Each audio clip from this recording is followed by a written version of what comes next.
নমস্কার, Rishibani institute of Vedic অ্যাস্ট্রোলজির পক্ষ থেকে স্বাগত জানাই আজকের জ্যোতিষ আলোচনায়। আমি শান্তনু আপনাদের সঙ্গে। আলোচ্য বিষয় বিশুদ্ধ জ্যোতিষ। বর্তমান সময়ে গ্রহ সঞ্চার, গ্রহ অবস্থান এরা কেমন যেন একটা জটিল পরিস্থিতির মধ্যে রয়েছে। মানুষের মনের মধ্যে শান্তির অভাব, স্বস্তির অভাব, সব দিকেই কেমন একটা অস্থিরতা। কালপুরুষের একাদশে রাহু, কালপুরুষের দ্বাদশে শনি, বৃহস্পতি তিনি তৃতীয় ভাবে রয়েছেন। ইতিমধ্যে শনিদেব বক্রী হওয়ার কথা ভাবছেন 13ই জুলাই। অন্যদিকে মঙ্গল কেতুযুক্ত হয়ে অবস্থান করে রয়েছে 28শে জুলাই।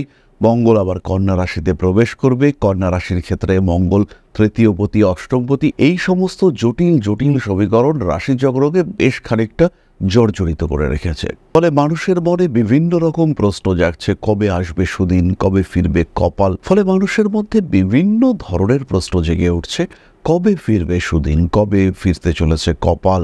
এই ধরনের প্রশ্নেরই কিছু উত্তর নিয়ে আমরা আজকে আপনাদের সঙ্গে আগামী কয়েকটি দিনের জন্য কয়েকটি প্রেডিকশন এবং যেগুলি মোটামুটি রাশি লগ্ন নির্বিশেষে কার্যকরী হবে, এই ধরনের রিসার্চ ওরিয়েন্টেড প্রেডিকশন, সেগুলো আমরা আনার চেষ্টা করেছি আপনাদের সাথে। আজকে তুলা রাশি নিয়ে আমরা আলোচনা করব। খেয়াল রাখতে হবে, আগামী কিছুদিনের মধ্যে তুলার পরিশ্রম কিন্তু বাড়তে চলেছে। তাই যে সমস্ত তুলা রাশি বা লগ্নের মানুষরা ভাবছিলেন যে সহজে অর্থ উপার্জন করবেন বা সহজভাবে জীবনটা অতিক্রম করতে পারবেন, সেটা কিন্তু হচ্ছে না। খাটাখাটুনির মাত্রা পজিটিভলি বাড়তে চলেছে, পরিশ্রমের মাত্রা এটা অবশ্যই বাড়তে চলেছে। সহজে কিন্তু এই পরিশ্রম থেকে রিলিফ পাওয়া যাচ্ছে না। পরিশ্রম করতে হবে, কর্মক্ষেত্রে বিশেষ করে ডেডিকেশন এটা মেনটেন করতে হবে। যে কাজটা আপনার উপরে অর্পিত, হতেই পারে আপনার উপরে একটু কাজের চাপ বেশি দেওয়া হচ্ছে, অফিস বা কোম্পানি আপনাকে ইউজ করতে চাইছে, কিন্তু সেই ক্ষেত্রে এটা প্রতিবাদের সময় নয়। মাথা ঠান্ডা রাখতে হবে, সাকসেস আসবেই, রেকগনিশন আপনি পাবেন। এই মুহূর্তে সমস্যা থাকলেও সেটা আপনি ওভারকাম করতে পারবেন। চাকরি পরিবর্তনের মানসিকতা আসবে, কিন্তু পঞ্চমে রাহু রয়েছে। এই সময় চাকরি পরিবর্তন খুব ভাবনা চিন্তা করে করতে হবে। চাকরি পরিবর্তনের সুযোগও আসবে এবং দেখে মনে হবে আপাত দৃষ্টিতে এই সুযোগ হচ্ছে সেই সুযোগ যার জন্য আপনি দীর্ঘদিন ধরে অপেক্ষা করছিলেন। সেখানে কিন্তু যাওয়ার সাথে সাথে আপনি বুঝবেন সিনারিও ইজ ডিফারেন্ট। এখানে কিন্তু বিষয়টা পরিবর্তন হয়েছে। যা ভেবে এসেছিলেন আর যা অ্যাকচুয়াল ঘটনা, দুটোর মধ্যে কিন্তু হিউজ চেঞ্জেস রয়েছে। ধীরে ধীরে অর্থনৈতিক ক্ষেত্রে সাফল্য, শ্রীবৃদ্ধি এটা বাড়তে দেখতে পাওয়া যাবে। উচ্চ বিদ্যা কিংবা কোনো প্রফেশনাল এডুকেশন আপনার কর্মক্ষেত্রের স্থিতিশীলতাকে বাড়িয়ে দেবে। এই সময়টা কিন্তু নিজেকে গ্রুমিং করবার চেষ্টা, সেটা তুলা রাশি বা লগ্নের মানুষদের করতে হবে। নিজেকে আর একটু বেটারমেন্টের দিকে এগিয়ে নিয়ে যাওয়ার চেষ্টা, এটা অবশ্যই তুলা রাশি বা লগ্নের মানুষদের করতে হবে।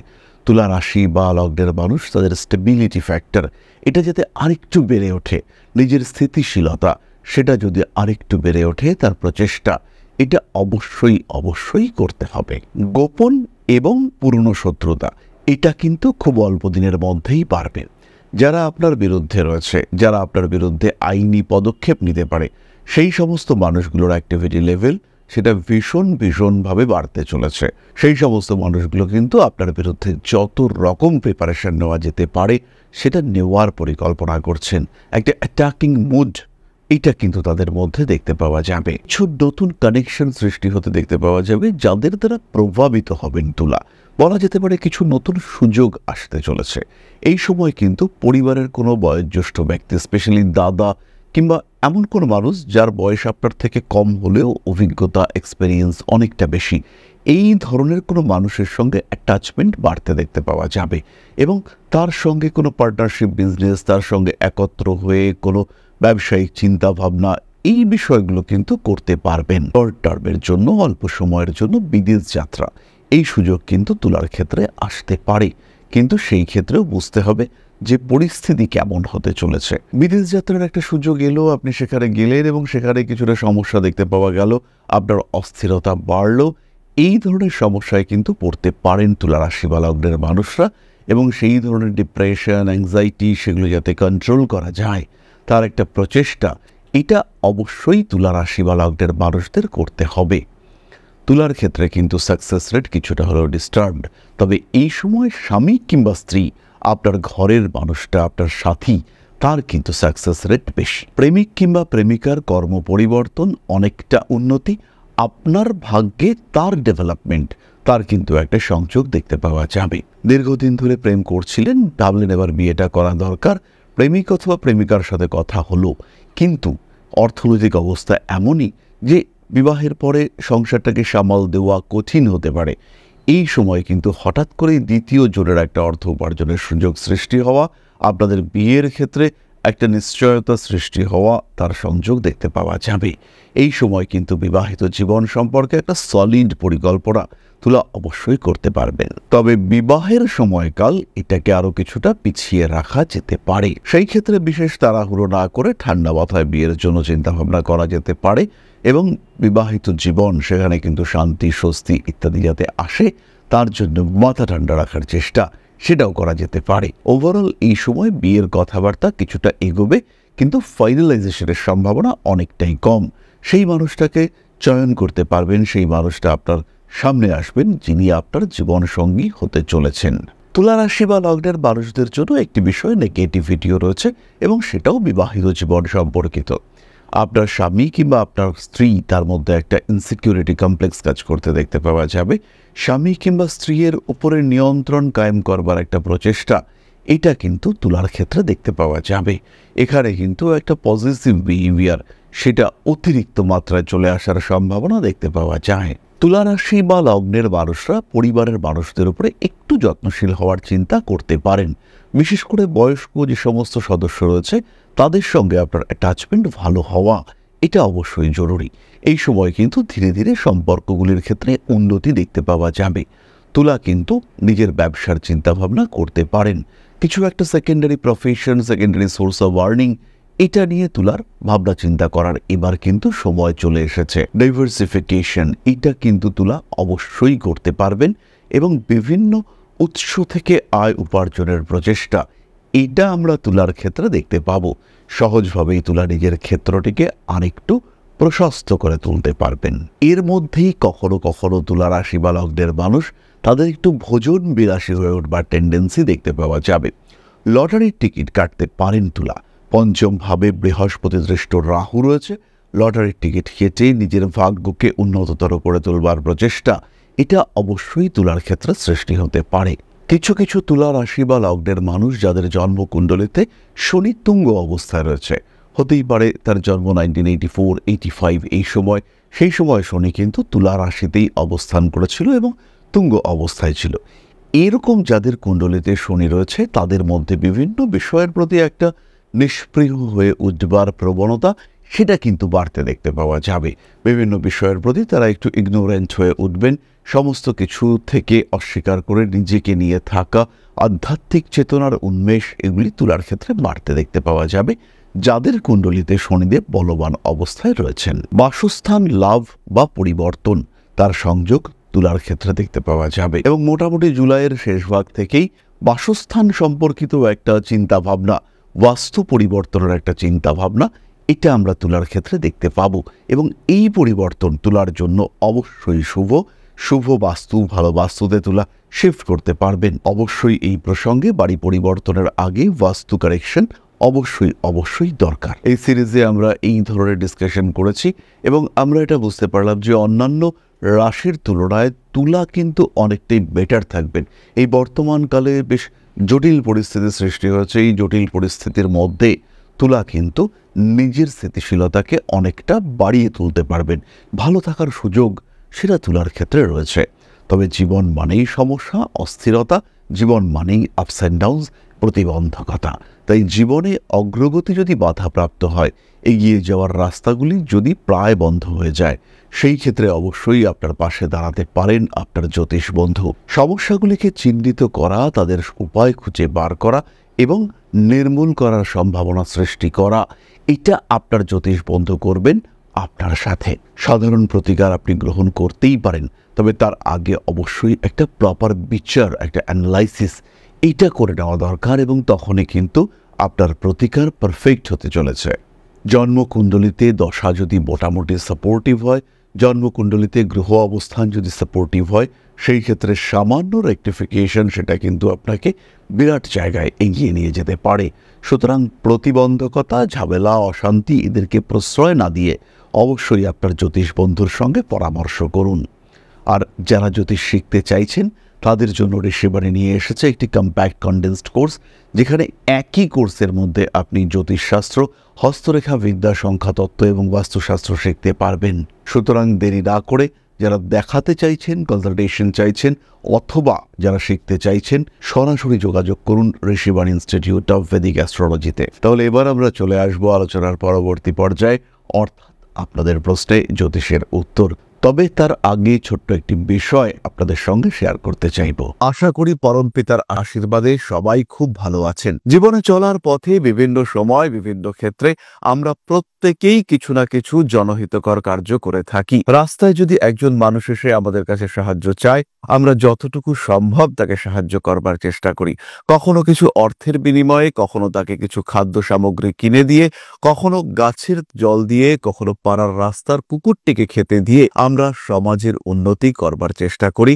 আমরা সমাজের প্রতি আমাদের সামাজিক দায়বদ্ধতা পালন করবার চেষ্টা করি। কারণ প্রত্যেকেই আমরা মানুষ, প্রত্যেকের মধ্যেই রয়েছে মনুষ্যত্ব, প্রত্যেকেই আমরা অপরকে সাহায্য করবার জন্য অল্প বিস্তর দায়বদ্ধ। এই ভাবনা নিয়েই অধ্যাত্ম, সেবা এবং প্রকৃতি পূজনের ব্রতী হয়েছে আমরা। আপনাদের সহযোগিতায় গঠন হয়েছে পরম ব্রহ্ম মিলন মঠ ও সেবাশ্রম। দীর্ঘদিন ধরেই, প্রায় বিগত 3 বছর ধরে বিভিন্ন সময়ে, বিভিন্ন অবস্থায়, বিভিন্ন পরিস্থিতিতে মানুষের পাশে গিয়ে আমরা দাঁড়িয়েছি। মানুষের পাশে যতটা সম্ভব সাহায্য করবার চেষ্টা আমরা করেছি আমাদের ক্ষুদ্র সামর্থ্যে। বারংবার আমরা পেয়েছি আপনাদের সাহচর্য, বারংবার আপনারা বাড়িয়ে দিয়েছেন আপনাদের সহযোগিতার হাত।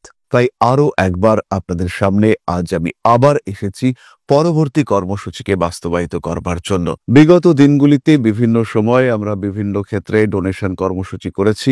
আমরা শীতকালে কম্বল বিতরণ করেছি, মোজা, চটি বিতরণ করেছি, মশারি বিতরণ করেছি ডেঙ্গুর সময়, করোনার সময় খাদ্য সামগ্রী বিতরণ করেছি আমরা। তার সঙ্গে সঙ্গে ছোট ছোট শিশুদের পড়াশুনো এগিয়ে যাওয়ার জন্য সারা বছরের সমস্ত শিক্ষা উপকরণ আমরা বিতরণ করেছি। তাদের সঙ্গে আমরা সময় কাটিয়েছি। এদের শিক্ষার ক্ষেত্রে যাতে ডেভেলপমেন্ট হয়, তাই বেশ কিছু এলাকায় আমরা সম্পূর্ণ বিনামূল্য কোচিং সেন্টার পরিচালনা করছি। এবং বিশেষ বিষয়টি হলো যে প্রত্যেকটি ক্ষেত্রেই আপনারা কিন্তু প্রত্যক্ষ বা পরোক্ষভাবে আমাদের সঙ্গে আছেন। এই কর্মসূচিগুলিকে সঠিকভাবে এগিয়ে নিয়ে যাওয়ার জন্য এবার প্রয়োজন হয়ে পড়েছে একটি পরিকাঠামো, একটি সুগঠিত আশ্রমের, যেখানে বেশ কিছু মানুষ আশ্রয় পাবে, যেখানে বেশ কিছু বৃদ্ধ বৃদ্ধা তাদের দিনগুলিকে আরেকটু খুশির মধ্যে নিয়ে আসতে পারবেন, যেখানে বেশ কিছু অসহায় শিশু তাদের অভিভাবক খুঁজে পাবে, যেখানে বেশ কিছু নিষ্পাপ প্রাণ বিকশিত হওয়ার সুযোগ পাবে, যেখানে বেশ কিছু নিষ্পাপ প্রাণী তারা তাদের আশ্রয় খুঁজে পাবে। এই আশ্রম পরিকল্পনার জন্য, তার পরিকাঠামো নির্মাণের জন্য আমরা একটি জায়গা সিলেক্ট করেছি। সেই জায়গাটি ক্রয় করবার জন্য প্রয়োজন বিপুল অর্থের, যেটি কেবলমাত্র আমাদের প্রচেষ্টায় সংগ্রহ করা অসম্ভব। তাই আপনাদের প্রত্যেকের কাছে ছোট্ট অনুরোধ, প্রত্যেকেই অল্প অল্প করে এগিয়ে আসুন। প্রত্যেকের বিন্দু বিন্দু অনুদানে একদিন সিন্ধু স্বরূপ গড়ে উঠবে পরম ব্রহ্ম মিলন মঠ ও সেবাশ্রম। আমাদের প্রত্যেকের স্বপ্ন সমাজের জন্য কিছু করে যাওয়ার, সমাজকে উন্নততর পর্যায়ে নিয়ে যাওয়ার এই যে প্রচেষ্টা, এই যে ইচ্ছে, এই যে উদ্যম, এই উৎসাহ বাস্তবায়িত হবে আপনাদের সহযোগিতার মাধ্যমে। তাই আপনাদের প্রত্যেকের কাছে স্বনির্বন্ধ অনুরোধ, যতটুকু সম্ভব, যতটুকু সামর্থ্য, হতেই পারে অতি ক্ষুদ্র সেই সামর্থ্য, কিন্তু এসে পাশে দাঁড়ান।